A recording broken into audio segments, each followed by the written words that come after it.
হবে। তাই শুভেন্দু অধিকারীকে দিয়ে যত ভয়ঙ্কর ভয়ঙ্কর কথা বলাতে পারবে তত মুসলমানরা ভয় পেয়ে তৃণমূলের কোলে উঠে বসে থাকবে। আর তৃণমূলের কোলে উঠে বসার প্রতিদান কুকুরের সন্তানরা মিড ডে মিলের খাবার খেতে পাবে, আর আপনার সন্তানরা সেটাও পাবে না। প্রতিদান আপনাদের দিচ্ছে। এবার দেখুন, আমার ছেলের ভবিষ্যৎ আপনাকে আমাকে ভেবে নিতে হবে। যদি অমিত শাহজি তার ছেলের ভবিষ্যৎ ভাবতে পারে, যদি মমতা ব্যানার্জি তার ভবিষ্যৎ ছেলের ভবিষ্যৎ ভাবতে পারে, আপনার আমার ছেলের ভবিষ্যৎ, ভাইপোর ভবিষ্যৎ আপনাকে আমাকে ভাবতে হবে না? যে অমিত শাহজির ছেলে 2014 সালের আগে তার ব্যবসায় খুঁজে পাওয়া যেত না, এই 10-12 বছরে তার ব্যবসায় প্রায় 14,000 গুণ বৃদ্ধি পেয়ে গেল। হিন্দুকে বাঁচাতে এসেছিল। যে অমিত শাহজির ছেলে জয় শাহজি আইসিসির চেয়ারম্যান পদে বসে গেল, জীবনে ব্যাটে বলে হাত দেয়নি, আজকে ইন্টারন্যাশনাল ক্রিকেট কাউন্সিলে তিনি চেয়ারম্যান হয়ে গেছেন, সর্বোচ্চ চেয়ারে বসেছেন। ভালো কথা, আমার রাগ হচ্ছে না, একটা ভারতীয় বসেছে। কিন্তু আপনি যে হিন্দুকে বাঁচাতে এলেন, সেই হিন্দু ছেলেটা আজকে কোন চেয়ারে বসেছে আমাকে একটা খুঁজে বার করতে হবে ভাই। দেখবো না আমি সেই হিন্দুটা আজকে কোথায়? 10 বছর আগে তার জানা খারাপ অবস্থায় ছিল, এখন তার পেছনে চলে যাচ্ছে। 2011 সালের আগে মহল্লাতে মহল্লাতে গিয়ে, এলাকাতে এলাকাতে গিয়ে সাচার কমিটির সুপারিশ দেখিয়েছিল, মুসলমানদের শিক্ষা, স্বাস্থ্য, কর্মসংস্থানের অবনতি দেখিয়েছিল। মুসলমান বিপদে আছে, ভোট দাও। তৃণমূল ক্ষমতায় আসলে ওয়াকফ সম্পত্তি উদ্ধার করে দেবে। তৃণমূল ক্ষমতায় আসলে শিক্ষায় মুসলমানরা এগিয়ে যাবে। তৃণমূল ক্ষমতায় আসলে সরকারি চাকরিতে মুসলমানরা ভাগিদারিত্ব পাবে। তৃণমূল ক্ষমতায় আসলে মুসলমানরা বেঁচে যাবে।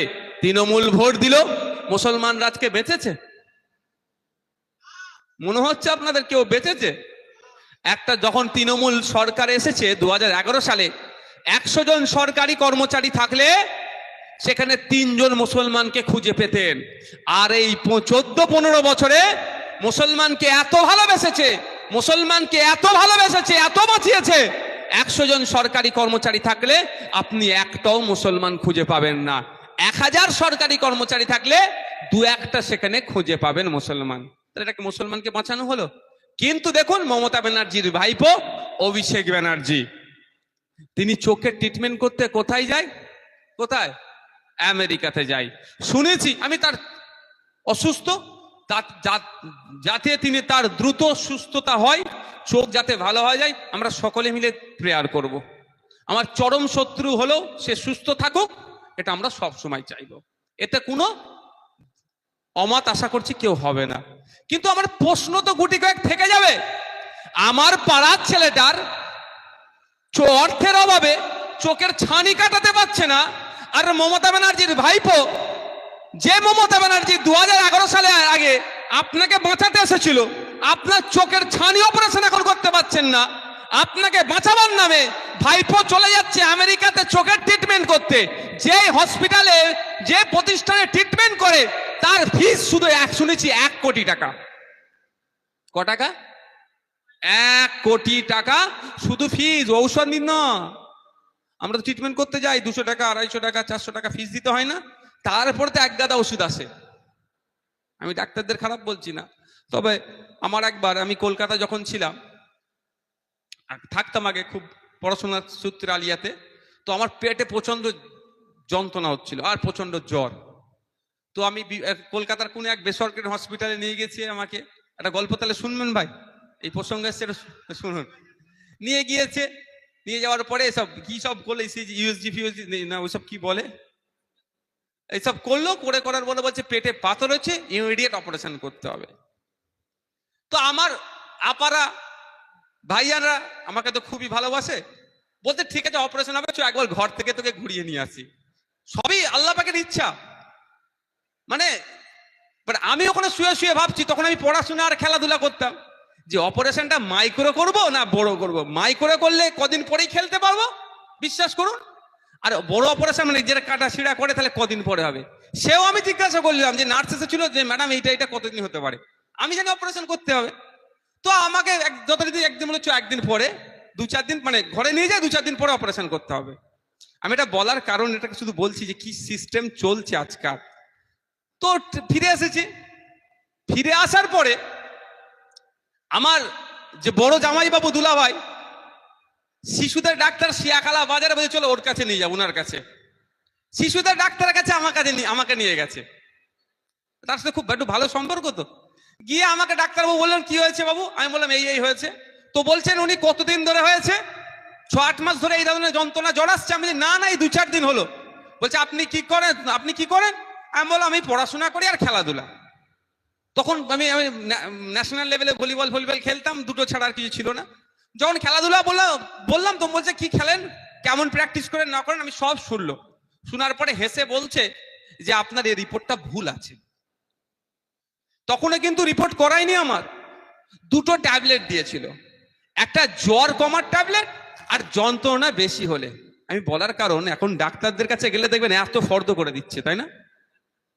একদম দুনিয়ার ফর্দ করে দিচ্ছে, ওই জান বেরিয়ে যাবে। 2টো ট্যাবলেট দিল, বললো 3 ঘন্টা না 2 ঘন্টা খেয়াল নাই ছাড়া আপনি আপনার জ্বরটা কত হচ্ছে মোটামুটি 12-14 ঘন্টা আপনি মেপে আসবেন 3 দিন পরে। 3 দিন পরে গিয়েছি, বিশ্বাস করুন শরীরে আর কোনো যন্ত্রণাই আর কিছুই নাই।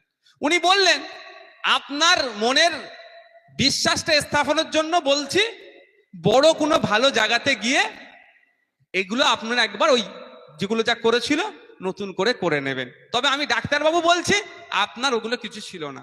বিশ্বাস করুন ওই ডাক্তারবাবুর বিশ্বাসে এখনো পর্যন্ত কিন্তু আমি দ্বিতীয়বারের জন্য যেগুলো এগুলো করতে হয় আমি করিনি, দিব্যি ঘুরছি।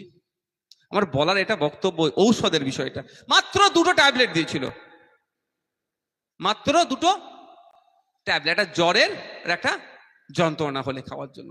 আজকাল ডেটে এত তো চোখের ডাক্তারে গেছে 1 কোটি টাকা ফিস, শুধু আমরা 300-400 টাকা ফিস দিয়ে যাই। তারপরে তাহলে মমতা ব্যানার্জি তার ভাইপোকে বাঁচানোর জন্য, মুসলমানকে বাঁচানোর জন্য তার ছিল টালির চালা, সে এখন আমেরিকাতে গিয়ে ট্রিটমেন্ট করছে। আর আমি যাকে বিশ্বাস করলাম, ভোটটা দিলাম, আমার চোখটা অপারেশন করবো, ছানি অপারেশন করার আমি জায়গা খুঁজে পাচ্ছি না।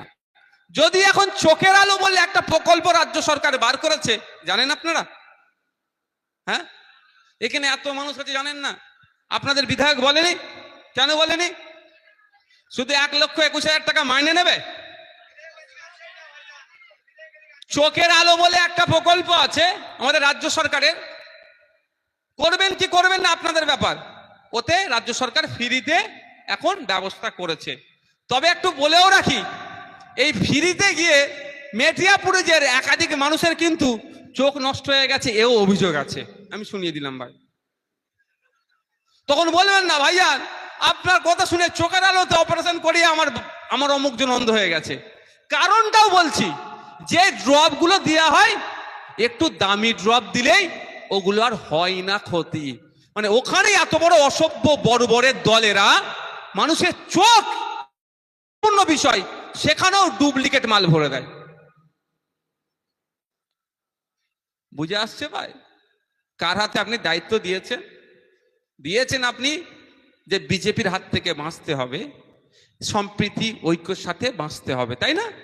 কিন্তু যাকে দায়িত্ব দিয়েছেন সেই তো শুভেন্দু অধিকারীকে রাতে হয়তো ফেস টাইম করে বলছে তুই রাত্রিরে কালকে এই কথাগুলো বলবি, তারপরে প্রেস কনফারেন্স করে আমি এই বলবো। মানে যুক্তি করে সাপ হয়ে কামড়াচ্ছে আর ওজা হয়ে ঝাড়ার চেষ্টা করছে। নাহলে বলুন শুভেন্দু অধিকারী যেভাবে রাত দিন হিংসাত্মক কথা বলে বেড়াচ্ছে রাজ্যে, যে কোনো টাইম আমাদের সম্প্রীতি বিনষ্ট হবে না, আমাদের ঐক্য বিনষ্ট হবে না, হিন্দু মুসলমানের মধ্যে সমস্যা বেঁধে যাবে না, মাদ্রাসা মসজিদ ওয়াকাফ সম্পত্তি আপনার বাংলাদেশি বলে জিহাদি বলে যেভাবে গালাগালি করছে, ধরে তা তখন জেলে রাখা দরকার শুভেন্দু অধিকারীকে। মমতা ব্যানার্জি করেছে? কেন করেনি? এফআইআর পর্যন্ত হয়েছে, পুলিশ এফআইআর করেছে, কেন করেনি? কারণ আছে। শুভেন্দু অধিকারী যদি বলা বন্ধ করে দেয়, আপনার মনের মধ্যে বিজেপির যে ভয়টা ঢুকিয়ে রেখেছে সেটা থাকবে কি? বিজেপিকে তো ভোট দেওয়ার কোনো প্রশ্ন আসছে না, ফলে আপনারা আইএসএফ কে দেবেন বা আরো যে সমস্ত ধর্মনিরপেক্ষ দলগুলো আছে তাদেরকে দেবেন, তৃণমূলের পাল্লা হালকা হবে। তাই শুভেন্দু অধিকারীকে দিয়ে যত ভয়ঙ্কর কথা বলাতে পারবে, তত মুসলমানরা ভয় পেয়ে তৃণমূলের কোলে উঠে বসে থাকবে। আর তৃণমূলের কোলে উঠে বসার প্রতিদান কুকুরের সন্তানরা মিড ডে মিলের খাবার খেতে পাবে, আর আপনার সন্তানরা সেটাও পাবে না। প্রতিদান আপনাদের দিচ্ছে, এবার দেখুন আগামীতে কি করবে। আর